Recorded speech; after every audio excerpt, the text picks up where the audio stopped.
Ang nakakita sa akon, siling ni Kristo nakakita sa ngamay.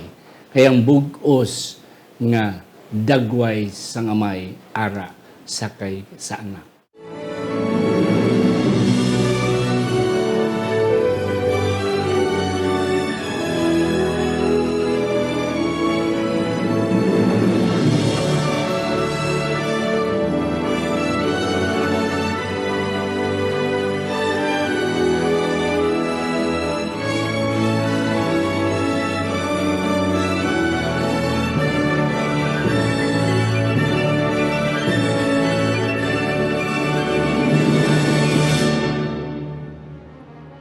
Ang pagtuon subong, semanal nga pag-usisa, pagtalakay, pag-review, bisan pa pagsiding sa atong leksyon sa eskwela sa Batika.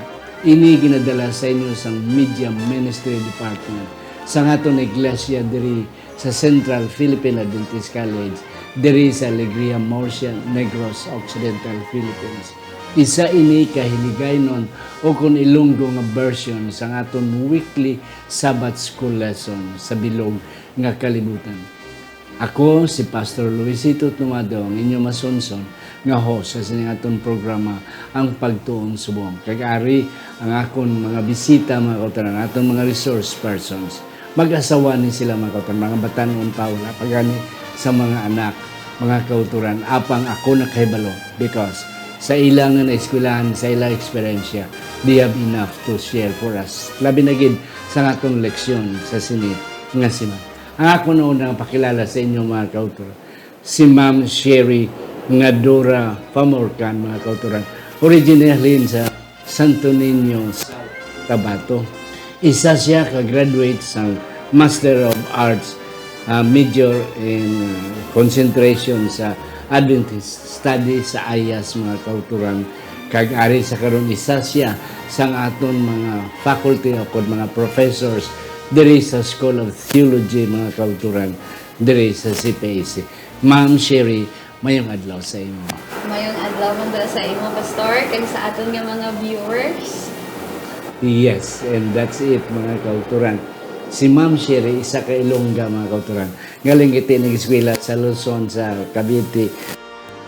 Siya nang iyang ambal. But nevertheless, she will try to again recall back sa iyang pagka-Ilongga. Ang ikadua na kung pakilala mga kauturan, iya nga bana. Si Sir John Albert Fomorcan, originally from Mindoro Oriental mga kauturan. Isa man siya sa aton graduates sa IAS, sa Master of Divinity, kag isa siya subong sa aton mga professors diri sa School of Theology. So, yung mga kauturan, duwa gini sila kang mag-asawa ang aton mga maestro, maestra sa aton mga nagakuha pastor diri sa CPAC. Sir John Calvert, mayong aga sa imo. Mayong aga, Doc, and we praise God for another opportunity na mag-aral lang ng bantay ng lesson. Yes. Yes, and that's correct. Mga kauturan, pasensya nyo lang gamay si Sir John kay Tagalog ang iya gamay na ginagamit. But he will try kasi Ilongga ang iyang asawa. So he will try to speak sa Ilonggo mga kauturan, ilang grades sa iyang asawa kag atong lingwahe sa atong leksyon. Yes, mga kauturan. Sa hindi pa aton anay iduko ang atong mga ulo sa pagpangamuyo. May luyon kay langit no namon nga maiyari kami nagapalapit sa imo. Nagapasalamat nga ikaw naman magagamit sa amon sa sinigid nga tiyon. And let the Holy Spirit come nga panag-iya sa amon mga pangunahuna agud nga ang manami gid nga mga butang magagwa sa sinigid nga tiyon sa ngalan ni Ginoong Hesus nga amon manunubos. Amen. Amen. Aton mga bayon si Ma'am Sherry mga kauturan pagbasa sa aton sadsaran nga teksto. Ang aton nga teksto karon nga semana makita sa Kolosas 1 versikulo 15 nag-ingon, siya amo ang larawan sang di makita nga Dios, ang panganay sang tanan nga tinuga. 16 kay siya iya gintuga ang tanan nga butang sa langit kag sa duta, ang makita kag ang di makita, bisan ang mga trono ukon ang kaginuuhan ukon ang punuan ukon ang pagbulutan ang tanan nga butang natuga paagi sa iya kay tungod sa iya. 17 Siya una sa tanang mga butang kag sa iya ang tanan nga butang nagatingog. Amen. That's correct. Yes. Sir John, Ma'am Sherry, arin na kita sa leksyon 1. The preeminence of Christ. Para ini sa Pebrero 14 to Pebrero 21. Okay. Sir John, Ma'am Sherry, tapos na ang aton pagtuon sa the book of Philippians. Now, so we have started already studying the book of Philippians sa lesson 1 and 2 na mention na dito ng mga pila ka mga teksto, pila ka mga punto ni Pablo. Karon ang aton leksyon halin subong daw fully concentrated na gid sa book of Philippians. And then we will be expecting sang mga theology, mga madalom-dalom mga punto ni Pablo sa iya paglaygay sa mga taga-Kolosas. We know nga si Pablo wala kabisita sa Kolosas.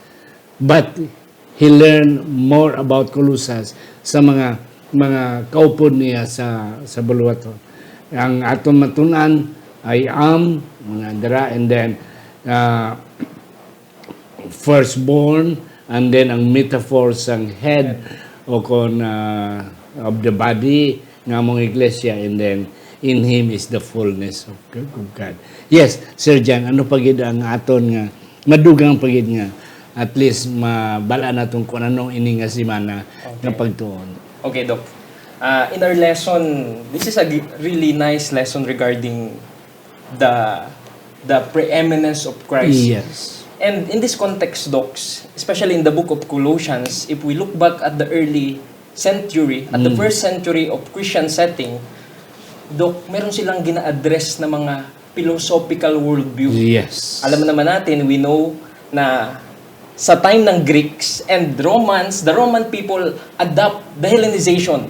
So, makikita nyo dito, kasi yung mga Greek philosopher, meron silang ibang view of who God is, who God is, and ano yung mga attributes ng Diyos. And tinatawag natin ito, Doc, sa time na yan, tinawag yan ng mga theologians na classical theism. So God is perfect, God is omnipotent, God is omnibenevolent, God is omniscient.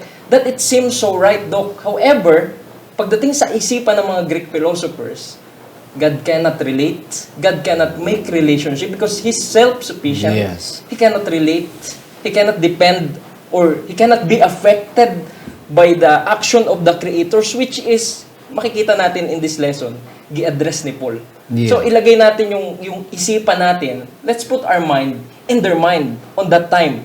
Kasi matindi yung problema dito actually. Yeah. Sa church ito, nandyan yung mga Greek philosopher, it was dominant at their time. Grabe yung heretic sa mga church, grabe yung opposition pagdating sa mga Christian.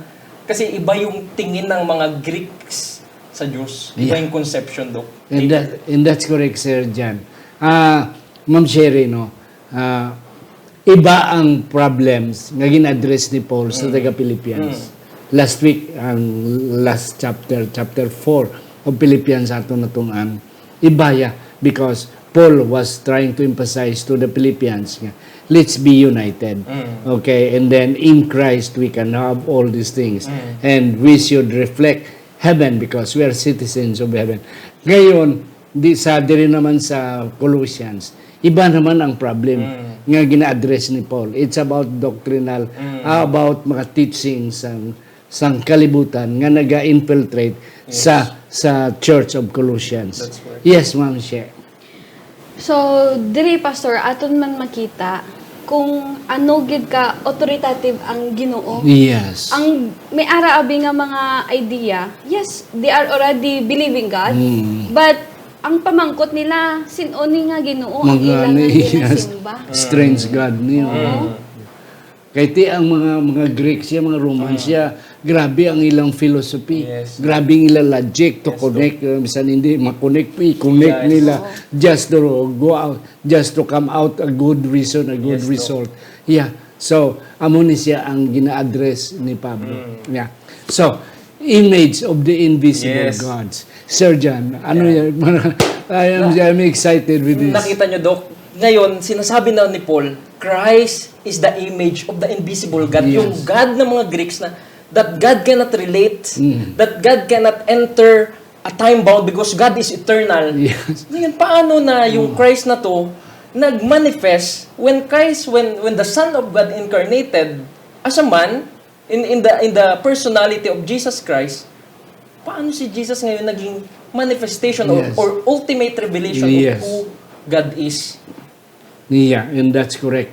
Kasi ang mga Greeks, yung mga Romans, nakita nila yung gods. Mga statwa daw. Ang God nila, Dok, malayo. Walang pakialam ang Yeah, God nila. Hindi wala. siya naapektuhan kahit anong gawin nila. Pero yung God na ina-address o yung God na sinasabi dito ni Paul, ito yung Diyos na later on makikita natin ano yung ginawa niya. Yeah. So, Paul was trying to emphasize nga, okay, si Kristo nga inyong ginlansang sa cross. Okay, amo ni siya. Okay. Kung sino si Kristo, then we can understand who God is Yes. as well. Yes, ma'am. Sa ako naman nga Dok, kapag kaintindi sa the invisible image of God. Kay kung aton tanawon, Dok, we are created in the image of God, in His glory. So when aton nga tanawon nga galita sa imahe sa Ginoo. So dapat, Dok, kita mag-reflect man kung ano ang Yes. imahe sang Ginoo. Pero ang problema, nag-abot ang sala.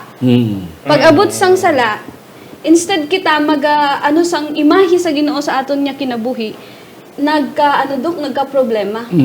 So hindi na naton makita, hindi na makita sa aton ang imahe sa Ginoo. Karon ara na si Kristo. Yes.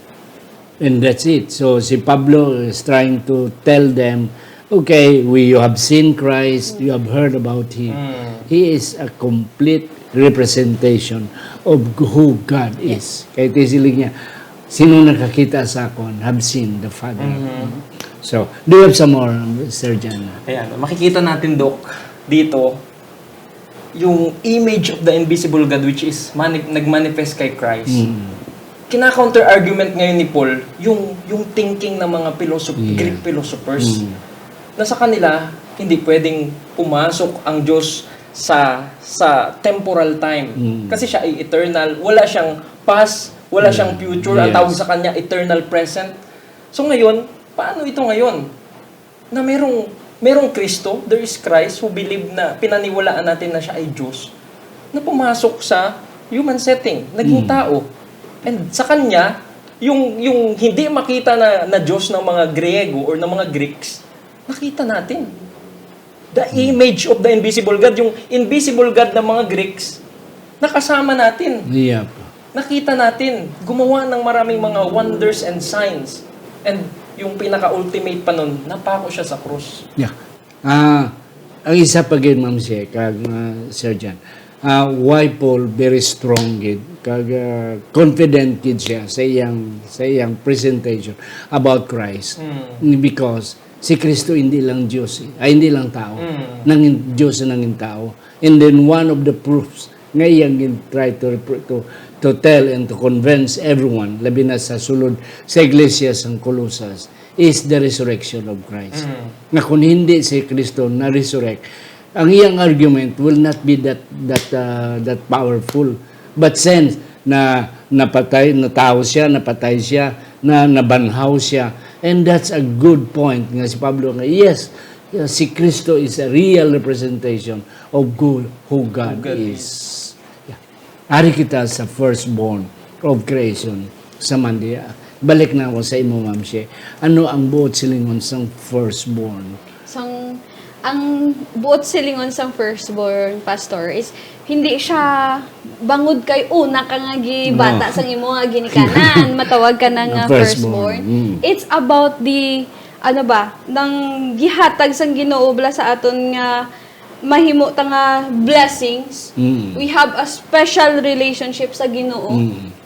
May special siya nga blessing nga gipahimo para sa aton. Yes. Una siya ang firstborn. Kaya example nila si David. Yep. Si David, ikapila siya nga bata. Walo. Ikaw 8. Pero tungod Kay ara siya sa Ginoo, sambay niya, I will make you my firstborn. Yeah. Imuon ta ka nga una ko nga bata.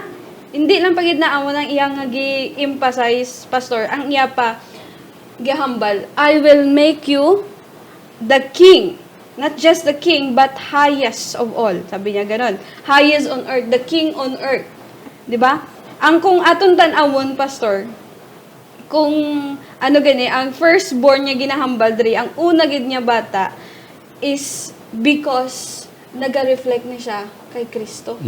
Si Kristo hindi man siya una nga gibata eh. Hindi man una siya kaysa sa Ginoo. Yes. God the Father, hindi siya una eh. Pero Yeah. the thing is, they have a different functions Yeah. and authority. And that's correct. Sir Jan, ang punto dire is the importance of being a firstborn. Yeah. Firstborn Yep. over all creation. Yes. Ito yung title Sige, natin Sir sa Jan. Monday. Yep.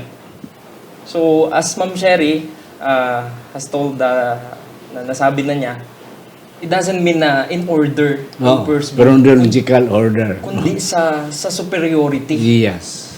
So, may argument, actually, contemporary issues, Doc, na si Jesus is just only a created being na hindi... Amo na, bisan karon damo na nga mga ito, teaching Dok. amo na siya. Ganyan nga. Nga hindi siya Diyos eh. Hindi siya Lower, Diyos. oh. Jesus is just a man. Man. He was just created. He was just created by God. Kaya ang Diyos nga, hindi siya pwedeng mag-enter. So, anong ginawa niya? He just created somebody Yeah. na siya yung mag-enter, pero hindi siya Diyos. Yun yung problema, Doc. It brings theological problem Yeah. na the Christ, the Son of God, who incarnate as a man, is not a God.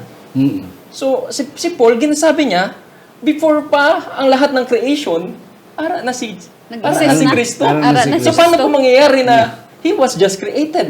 Kung before all creation, Jesus was already existed. And according to John, no, nothing was created if it's not with Jesus. Yeah. So walang malilika, walang creation kung hindi dahil kay Kristo. So makikita natin dito na si Jesus is not just a man. He's not just a created being. He's a son of God na gustong makipag-relationship. Kaya hindi siya katulad ng ibang God na walang pakialam, walang emosyon, hindi nasasaktan, Yeah, walang hindi relationship. nakakaramdam, walang feeling. Hindi siya ganung Diyos. Siya yung Diyos na alam niya yung hirap ng mga Yes. tao, alam niya nila paano sila na-oppress ng sin, gaano kalakas yung kapangyarihan ni Satan, na inaalis yung hope nila, yung joy nila sa buhay, yung drive nila sa buhay. And here it is in the history of humanity that the Son of God became man. And ipinakita niya that God is a God of love. Sakyan ko, Sir Jan, ang imong punto ba? Nga, ang Diyos nagpuyo sa kay Kristo. Because, hindi pwede ang Diyos manaog nga Diyos. Because, kung manaog siya, hindi kita kakita sa iya. Why talaga? Yeah, wala ta sang ano-ano. Hindi naton siya makita because powerful ang Diyos. That's why, ginhimo sang Ginoo nga magpakatawo si Kristo to represent Him. Ngay, aguto nga ang tao ang makita tao. Kaya hindi kakita ang tao Diyos. That's why si Kristo, amo na siya nga preeminence, no? Nga pinagi sa iya, makita nato ng Ginoo. But His personality has the preeminence. Superior, firstborn, okay, above all others. Kaya creator siya at the beginning. Si Kristo mismo was a creator. So that's why amo na sa ginatawag nga firstborn of all creation. Kag hindi lang nga creator siya, kundi Redeemer, Savior. At the same time, Savior. Nag-incarnate, nagpakatao. And that's it. Ang isa pagin ang importante sa firstborn, during the concept sa mga Hudyo sa una, ang firstborn, dako gid ang pribilehyo. Yeah, I do not think that's true. Nga ang property, ihatag one half gid sa property sa firstborn. Okay? And then, ang another half will be divided among the rest of the sibling. Kung 10 ang sibling, ang 10, they will divide half. But the first half gid iya ang sibling. And then, ang firstborn, mapatay ang patriarch, ang papa. It is not the wife that will take over the rule, but it is the firstborn. So, amo ni ka importante, ang firstborn sa kay Kristo. Head of the body, ma'am. Sa atong Tuesday, ano ang imong napunto nakita diri? So, sa head of the body, Dok, kung aton tanawon ni siya, aton nga hunahuna, pag head lang gid ba? Ulo Yeah. lang gid, no? Mm. Pero wala naton nakita nga kani nga body, Dok, hindi ni siya mag-function kung wala sang head. Yes, that's Dapat correct. it's all connected ba? Yeah. All connected. It means kung magano gani ang aton nga hunahuna mahambay nga mahulag kamot ta, dapat mahulag gid siya eh kasi may hindi siya pwede nga mahulag lang ang kamot mo Without the body, the head. head. So ang ginaano diri nga aton nga naon, God chooses the head. Like example, gipili si Moses. Ang giingon diri hambaya, Moses chose able men out of Israel and made them the heads over the people. Nga ahead para nga mag-lead. Mag-lead, magpangulo. Oo, magpangulo. Yeah. Kay tungod sa sala, Dok, naapektuhan ang aton nga imahe nga supposed to be maano ta sang imahe sang Ginoo makita sa aton pero naapektuhan tungod sa sala. Then nag-abot si Kristo nga isa siya ka firstborn sa all creation, nag-unite ba? And sa pag-unite niya sa iya nga then he unite also the church. Yeah. He is the head, the body of the church. Yeah. He unified ba? Iya nga kung alawas sabi kinahanglan gid na siya sila tanan. May ara gid mag-control. Control. Oo, sa atong part of Kay the... kung wala sang ga-control do. Yeah, wala. Wala. So, and that's it. So, si Kristo is the firstborn. Now, sila ni Pablo, metaphorically, again daw in liken, naging paanggid niya nga si Kristo naman is head surgeon. Ang ganda ng metaphor ni Paul kay almost in all context it works, Dok. Yeah. Na kapag may head, ang tingin dyan ng mga tao, he's the one who lead, the one who guide, the one who nourish, according to sa author nito, and gi-refer niya yan sa Colossians 2:19. Christ is the head of the church. Yes. So it means we are united in Christ because God is the head and we are the members of the church. So, hindi kompleto yung Diyos, Dok. Hindi siya pwedeng maging Diyos na eternal self-love. Kasi yun yung sabi nila, Diyos is self-sufficient. God can exist alone. Yeah. Kaso lang, Dok, ito kasi yan, Dok minsan yung classical theism dala-dala natin sa church. Okay, yeah. So tatanungin ng mga member natin. Kung ang Diyos is omniscient, alam niya pala lahat ng bagay and He is omnipower, bakit hindi si Satan dapat nung nagkasala siya? Yeah, wala dapat na. immediately pinanish na siya. Kaya alam naman niya ang magiging desisyon ni Satan later on. Kaso lang, yung God natin, Dok, He is a God of love. Yung love na yun, it will never change. So dito si Jesus as a head of the body, or as a head of the body, the one who lead the church, makikita natin yung Diyos that, nawala ko sa Greek, ano ko ba? Yeah. Ang hambal gani isa sa history, Dok. Ang Christian daw, Dok, ang Christianity nga wala si Kristo is a lifeless Christian. Wala Okay. gid. It's like an Kaya siya lang empty shell. siya lang ang kabuhi. Daw sama daw sa sa ng shell sa Ilonggo, Dok? Ng Alo ka ba? alo ka ba nga wala sang sulod. Wala sunod. Amo sina ang church kung wala ang si Kristo. Okay, nakuha ko na yung point. Yeah. Yung argument ng mga classical theism, sabi nila, God can exist alone. So, ang doon, eternal self-love. Kaso lang, hindi pwede yun sa Diyos. Na yung Diyos hindi pwedeng mag-relate, hindi siya pwedeng mag-build ng relationship. Kasi God as a head of a body, ibig sabihin, we are in constant relationship Connected sila, no? with the head. So God, siya yung nag-initiate ng relationship. Hindi naman tayo yung nag-initiate ng ating existence. According to the lesson, He is the one who initiate our existence because He is our creator. And we are His created beings. So, because God is a God of love, hindi siya pwedeng mag-exist na eternal self-love. Yung love niya, nag-i-extend, Dok. Yeah. Nag-i-extend, nagbibuild siya ng relationship. Yeah. Nakakaramdam siya, meron siyang feeling, meron siyang emotion, pwede siyang mag-build ng Yeah. covenant. Kapag binasa mo ang Bible, always na lang nagbibuild ng covenant ang Diyos. Nag-build ng covenant kay Adam and Eve, nag-build ng covenant kay Noah, kay Abraham, kay Isaac, and later on hanggang sa generation. So iba yung Diyos na nakikita ng mga Griego, and iba yung Diyos na sinasabi ng Bible. Yes. And Kasi that's minsan, Dok, yung Diyos ng classical theism, hindi nag God of the Bible, God of the Greek philosophers, Yes. Dok. Oo. So doon nagkakaroon ng problema. And- Christ, as the head of the body, He is the one na nakikipag-relate And He sa atin. wants, is a person, Doc. Yeah. He's it's not just a person. God. Yeah, He's a correct. person. He's And not just a God, but gusto he's niya, a person. may ara ta nga personal nga relationship Yeah. man sa iya. Kag Ito siya na. may ara man sa ato. Ayan na. Yeah. That's the point, Doc. Yeah. Kay sabi ni Paul, paano makaka-function? Pwede bang mag-function paano ang mata kung walang pandinig? Yes. How can I can function without the hearing? O pwede bang may kamay ka na wala kang paa? Yeah. Dun sa metaphor ng body. Of course, kung wala tayong isang part ng body natin, Doc, we cannot fully function Yeah. as a human.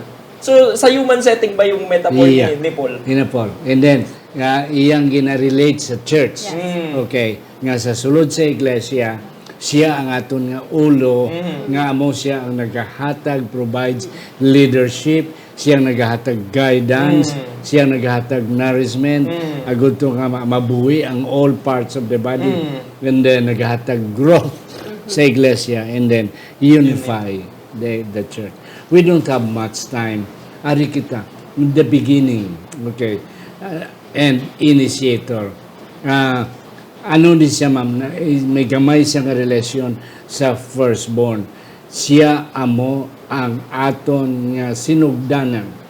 Kag siya man amo ang pangulo, beginning, head, and beginning, similar, there is similarity between the two terms.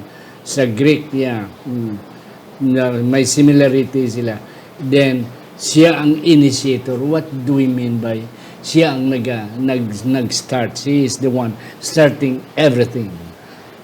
So, ang abisang initiator nga ginapasabot rin do kay ang Ginoo siya naghimo sa aton. Di ba? Yeah. Siya naghimo. So, sa paghimo siya sa aton, nakasalata. And karon Dok, ang inaano niya nga, nagpakamatay na naman siya, Dok. He gave His only begotten Son. Yung mga ginagyahambal nga, John 3:16, for God so loved the world that He gave His only begotten Son. Initiator siya nga para para maluwas taliwat, Dok. Yeah. Para maano ni tawag ang ma-recreated ba? Yeah. Ang loss nga, ang nawala nga imay sa Ginoo, mabalik Yep. and pamaagi na siya, Dok, Yeah. sa kay Kristo. Amo nang game, the beginning, hindi lang na beginning lang nga umpisa lang, Yang- pati sa katapusan, Yes. ara si Kristo, Dok. Yeah. Kag everything na lost, ginabalik Kristo, niya. balik niya. Ginabalik niya. Ang na-created, nadula ang creation Yes. tungkol sa sala. He recreated. Recreate. Oo. Pamaagi Then, sa ang iyang tao na patay, he is also Yes. the resurrection. So, hindi lang siya kay nag-start namin imo punto, Ma'am She, but he also continued so that life will go on, and everything nga may stop, he will again initiate Yes. to have it started again. Yes, Sir So, John. if we look at it, Doc, meron silang mga minention na Hebrew word dito na yung Rosh at Reshit na Hebrew word is actually related. So, head and beginning is actually related. And then sa Greek, yung arche naman nila, which is beginning as well ang meaning, na nag-refer to Jesus Christ, to the Son of God. So, kay John, according to John, the Word is with God and the Word was God, yung verbo Yeah. sa amin sa Tagalog, He is the initiator, the one who initiate, the God who initiate. So, i-connect naman natin yan, Dok, sa character ng Diyos because He is a God of love. Yes. So, hindi pwede siyang maging God of love na self-love, Dok. Oo. Wala niya gipabayaan ng yan Nabahala na na ka mo. gihimo ba? Pwede bang maging love, Dok, na selfish? Yeah. Daw parang contrary man to sa ibig sabihin ng what love is. Kaya kung may love, dapat nag-flow ang love. Yes. Dapat nag-extend. Hindi nag-end. Hindi nag-end, Hindi. everlasting. Continuous. Continuous, Napadayon. nagiging blessing. Yeah. Hindi ka pwedeng maging happy na love mo lang yung sarili mo. Parang, hindi, selfishness yun, Dok. Yes, Hindi ito oh. love. Kung happy ka lang, na sarili mo lang yung mahal mo, hindi ito love, Dok. Iya. Ito yung si Satan. Iya. Kasi hindi niya love yung iba, mas love niya yung sarili niya, nainggit siya kay Christ. So na-end to sa selfishness. So yung God natin, according to Paul, siya yung initiator of everything. Yeah. So siya yung there is nothing deserving sa dust. Is there anything deserving sa dust to give life? Pwede na, wala na, dust lang na eh. But God is different. Different from the rest Pero of the gods. In the So, eyes of God, yung dust, iba yung Iba. tingin niya sa dust. Itong dust na to, sa akin may value to. Tapos, I will give my breath of life in this dust. paghatag niya isang breath of life, Dok, nawala. Yeah. Pero ano gihimo niya? Gihatag niya ang iya nga bugto nga anak para katong nga gihimo niya nga may life mabalik. Yes. That is That's the initiator of resurrection. everything. Nagkaroon tayo ng hope kaya na-resurrect si Jesus. God is not, love is not love at all unless you share it. Yeah. Yes. So, That's the thing, amo na, selfishness niya. Okay, bahala na ka muna. Huwag na kolabot sa inyo. Oh, that's not love. Love is continuous. It's even progressive. The more nga ang tao nahulog, the more nga ang love ni isang Ginoo. And that's what Paul is trying to emphasize. Wala na kita time na ubos na kadali lang sa atong time. Yeah, damo pagid mga kauturan. But anyway, this is just the starting point of our studies in the book of Colossians. We will be learning a lot of Paul's presentation, doctrinal presentation, kag iya nga mga manami nga mga punto sa Colossus sa sunod nga mga sinimana. Mangayon na lang ko kay Sir John sa iyang last take and then eventually last word ni Ma'am Sherry. So, our Bible, or Paul is telling us na yung Diyos na sinasabi ng Bible is Diyos na nagbibuild ng relationship, a relational God. Siya yung nag-reveal ng sarili niya. Hindi natin hinanap ang Diyos. Diyos ang humanap sa atin and ipinakita na, or God revealed Himself to us. And through that knowledge of who He is, nagkaroon tayo ng transformation. Yes. Yung sinasabi ni Peter na, we are from the darkness and gibaylo niya tayo sa kingdom ni Jesus, sa light na natanggap natin kay Christ. Yeah. Ma'am Sherry. Sa ako naman, Dok, ato naon-naon ba nga, nakasala man ang tao, pero hindi ta magka-problema. Kaya nga, may ara ta nga Ginoo, ang aton nga Ginoo, He is the beginning, He is the initiator, kag isa pa, He is our Redeemer. Yeah, amen. Muna aton nga naon. Salamat. Ang Ginoo nagpakamatay, biskan kita nakasala para kita magapuyo sa langit nga langit nun. Kaupod sa aton nga pamilya, Dok, hindi lang sa aton eh. Hindi lang siya nagpakamatay tungod sa aton, but He died for all. Para sa tanan. Para sa aton nga mga abyan. Mga kauturan, the preeminence of Christ. Sa aton pa ang pagka-superior ni Kristo sa iban nga mga created being. Kay ti, hindi lang siya tao, Diyos siya nga nagpakatao. Amo man kita mga kauturan. Kung ang aton huna-huna, pariyo sa una-una, let this mind be in you, mga kauturan. Kung amo man na ang mga kauturan, aton huna-huna, we will become also in the sight of God preeminence, mangin superior kita sa iban nga mga katawan because kita mga anak sang Ginoo, kita nagbaton sa iya, kita nagahimo sa iyang buluhaton. Sa hindi pa si Sir John mag-pray mga kauturan for the closing prayer, akong liwat anay pasalamatan ini ang aton mga sponsors nga without them mga utod wala gid ini ang aton nga ang aton nga programa. Akon pasalamatan si Doc Leopold and Ma'am Ivy Hope Balidyong, si Sir Herbert and Ma'am Ibelen Tamoni, Doctors Rhoda and Erwin Hardinico, Ido and Fimi Don Vandes, Sir Junjun Luciano and Ma'am Goldie Juligi Jr., Dr. Norvin and Ma'am Rosalina Hebieso, Jet and Susan Caro, Johan and Myla Susana, Iboy and Jessica Malabanan, Pastor Phil and Marlene Peregrino, Alex Pejadero and Ma'am Gina Pejadero Ilumer, Jimmy Trino and Anile Trino Perdido, Sister Antipas Piedad, Marlobel Heruta Lorin, Ladel Labalan Gascon, kag Helen Barbasa. Yes, Sir John. Okay, mag-pray ta. O dear kind and loving Heavenly Father, we thank you, dear Lord, for your initiative. You are the one who give us life. And though the sin corrupt our system and this world, you reveal to us your plan of salvation, your plan of redemption, which manifested in the life, death, and the resurrection of our Lord Jesus Christ. And in Him, we can put our faith that though in this world we will face challenges, suffering, difficulties, and the attack of the enemy, of course, because he will not stop until he ruin our hope in you. May you be with us, dear Lord. May you give us strength to face all the challenges, and may we learn to look always and in your face, to look always forward in the fulfillment of your promises, because you are the one who promised us, and you are faithful, loving, and caring to us. Thank you for the assurance that you will be with each one of us, because we pray and ask in Jesus' name. Amen.